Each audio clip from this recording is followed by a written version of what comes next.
Assalamualaikum warahmatullahi wabarakatuh. Alhamdulillah alladzi hadana lihadza wa ma kunna linahtadiya laula an hadana Allah.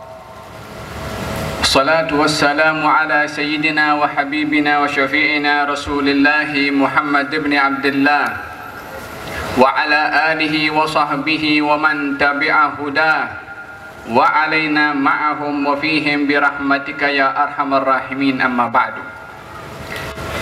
Terima kasih kepada pengurusi majlis yang saya hormati, Ketua Menteri Melaka Datuk Seri Ali Rustam bersama dengan barisan Jabatan Pentadbiran Negeri Melaka yang kita raikan Habib Syekh bin Abdul Qadir As-Saggaf, Said Ibrahim bin Ahmad bin Yahya, hadirin dan hadirat, tuan-tuan dan puan-puan yang saya kasihi.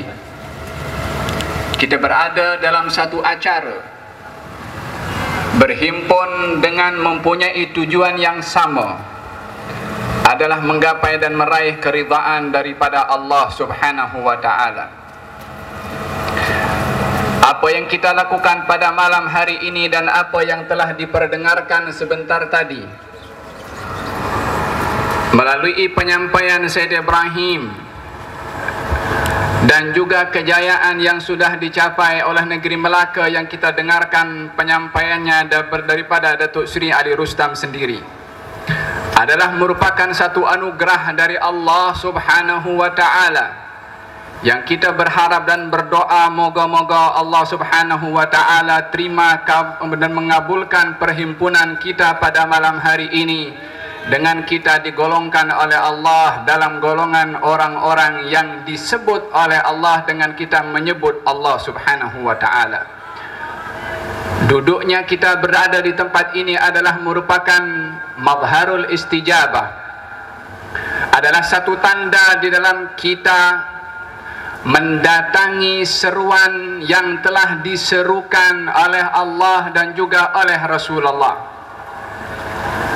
yang mana mereka yang menyambut dan mendatangi seruan yang diserukan oleh Allah dan Rasulnya dijanjikan oleh Allah Subhanahu wa ta'ala dengan perjanjian yang kita amat memerlukan kepada perjanjian itu, yang dijanjikan oleh Allah kepada orang yang mendatangi seruannya adalah hayatul qulub, hidupnya hati. Allah Subhanahu wa ta'ala berfirman, ya ayyuhalladzina amanu istajibu lillahi walirrasuli idza da'akum lima yuhyikum. Wahai orang-orang yang beriman, datangilah, gapailah seruan dari Allah dan juga Rasulnya untuk kamu diberikan pemberian yang dapat menghidupkan kamu.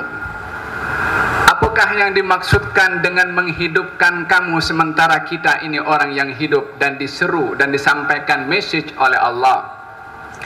Ianya bukan kehidupan secara jasad atau fizikal, ianya menyentuh kepada kehidupan hati. Hati yang merupakan tempat yang dipandang oleh Allah, hati yang dinilai amalan seseorang oleh Allah, hati yang hanya dengannya sahaja tanpa selainnya seseorang akan menghadap kepada Allah.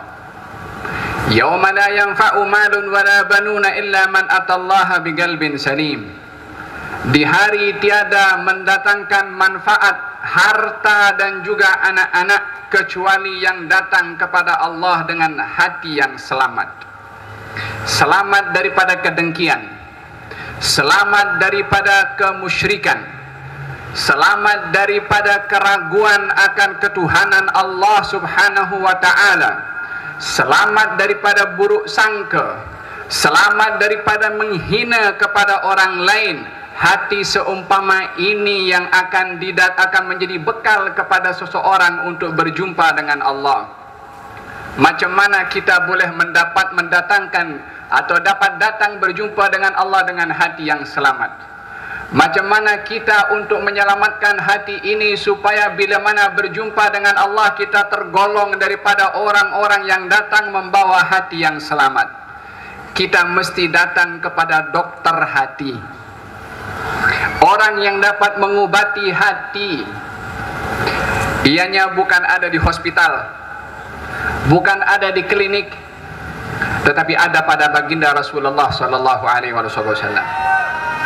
Dokter yang mengobati hati yang dipenuhi dengan benci untuk menjadi cinta. Dokter yang dapat mengobati hati yang dipenuhi dengan syirik untuk menjadi mukmin. Seorang bernama Fudalah yang hatinya dipenuhi dengan kebencian kepada baginda Rasulullah sallallahu alaihi wasallam dan mencabar kepada Allah Subhanahu wa taala, datang menyelinap bersama dengan orang-orang yang tawaf di Ka'bah, bersembunyi di belakang Rasulullah dengan menyimpan sebuah pisau di dalam bajunya, menunggu kesempatan dan ruang untuk mendekati kepada Rasulullah dan menikamnya daripada belakang. Setiap kali berusaha untuk mendekati Rasulullah, baginda menoleh ke belakang. Fudalah, benarkah kamu orang yang bernama Fudalah? Dia mengatakan, ya. Apa yang kamu sedang cakapkan di dalam hati kamu? Dia mengatakan, kuntu adkurullah, saya berzikir menyebut nama Allah Subhanahu wa taala. Di dalam hatinya menyimpan kebencian untuk menikam kepada Nabi. Pusingan yang kedua, ketika rapat dengan Nabi, Nabi menoleh dan bertanya soalan yang sama, dijawab dengan jawaban yang sama. Kali yang ketiga baginda tidak lagi bertanya, terus menghampiri dan memegang kepada dada Fudalah dengan membacakan bacaannya. Maka Fudalah mengatakan, wallahi, aku datang tadi daripada rumah untuk membunuh kepada orang yang aku benci ini. Tidak diangkat tangan baginda Rasulullah daripada dada aku, melainkan hati aku dipenuhi dengan iman dan cinta kepada baginda Rasulullah sallallahu alaihi wasallam. Dalam sesaat, hati yang dipenuhi dengan kebencian berubah menjadi cinta, kerana dokter hati mengobati hati tersebut. Seseorang yang jiwa dan hatinya dipenuhi dengan keazaman dan juga nafsu syahwat untuk berzina, datang kepada Rasulullah, hatinya problem, ingin berzina, perkara yang dibenci oleh Allah Subhanahu wa taala. Wala taqrabuz zina innahu kana fahishatan wa sa'a sabila. Jangan kamu menghampiri perzinaan. Dalam ayat ini Allah mengelarang bukan berzina, tetapi menghampiri perzinaan. Apa saja yang membawa seseorang kepada perzinaan, maka perkara itu diharamkan oleh Allah. Innahu kana fahishatan, sesungguhnya zina itu adalah suatu perbuatan yang keji, wasa'a sabila, dan terburuk jalannya. Seorang datang kepada Rasulullah yang dipenuhi dengan nafsu syahwat, di dalam hatinya problem, datang kepada Rasulullah, i'dzalli bizina, wahai Rasulullah, izinkan aku untuk berzina. Maka sahabat yang ada di sekeliling Nabi sallallahu alaihi wa ala alihi wa sahbihi wasallam ingin menghalau dan menyakitinya. Nabi menghalangnya. Nabi bertanya, atarda li ummik, ridakah kamu bila mana orang lain berzina dengan ibumu? Dia menjawab, tidak. Atarda li bintik, ridakah kamu bila mana orang lain berzina dengan anak perempuanmu? Dia mengatakan tidak ridha.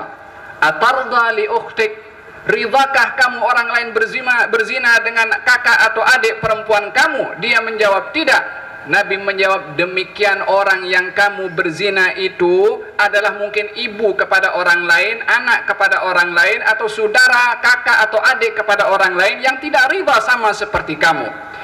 Dipegang dadanya oleh tangan Nabi sallallahu alaihi wa ala alihi wa sahbihi wasallam. Maka tidak diangkat tangannya oleh baginda Rasulullah, melainkan orang itu menjawab, tidak diangkat tangan baginda Rasulullah, melainkan tidak ada perkara yang amat aku benci melainkan kebencian aku kepada perzinaan. Hatinya terobati dengan tangan seorang dokter yang mengobati hati. Hadirin dan hadirat, kita berada dalam satu acara meraihkan insan, dokter hati, memohon kepada Allah Subhanahu wa taala. Dengan kita meraihkan insan ini yang dapat mengobati hati-hati manusia agar supaya hati kita ini terobati daripada perselisihan sesama kita, daripada pergaduhan sesama kita, daripada buruk sangka sesama kita. Kita berdoa moga-moga dengan kita memuji kepada baginda Rasulullah sallallahu alaihi wa ala alihi wa sahbihi wasallam, hati kita tidak dipenuhi kecuali dengan cinta, tidak dipenuhi kecuali dengan ihsan, tidak terisi kecuali dengan ingin mendahulukan kebaikan untuk orang lain, tidak dipenuhi kecuali ingin berbuat baik untuk orang lain. Demikian yang kita harapkan kepada Allah Subhanahu wa taala. Moga-moga Allah berkati majlis kita pada malam hari ini. Apa yang menjadi impian dan hajat kepada semua yang hadir pada malam hari ini tidak bersurai daripada tempat ini, melainkan telah diterima dan didengar oleh Allah Subhanahu wa taala. Amin Allahumma amin. Wassalamualaikum warahmatullahi wabarakatuh.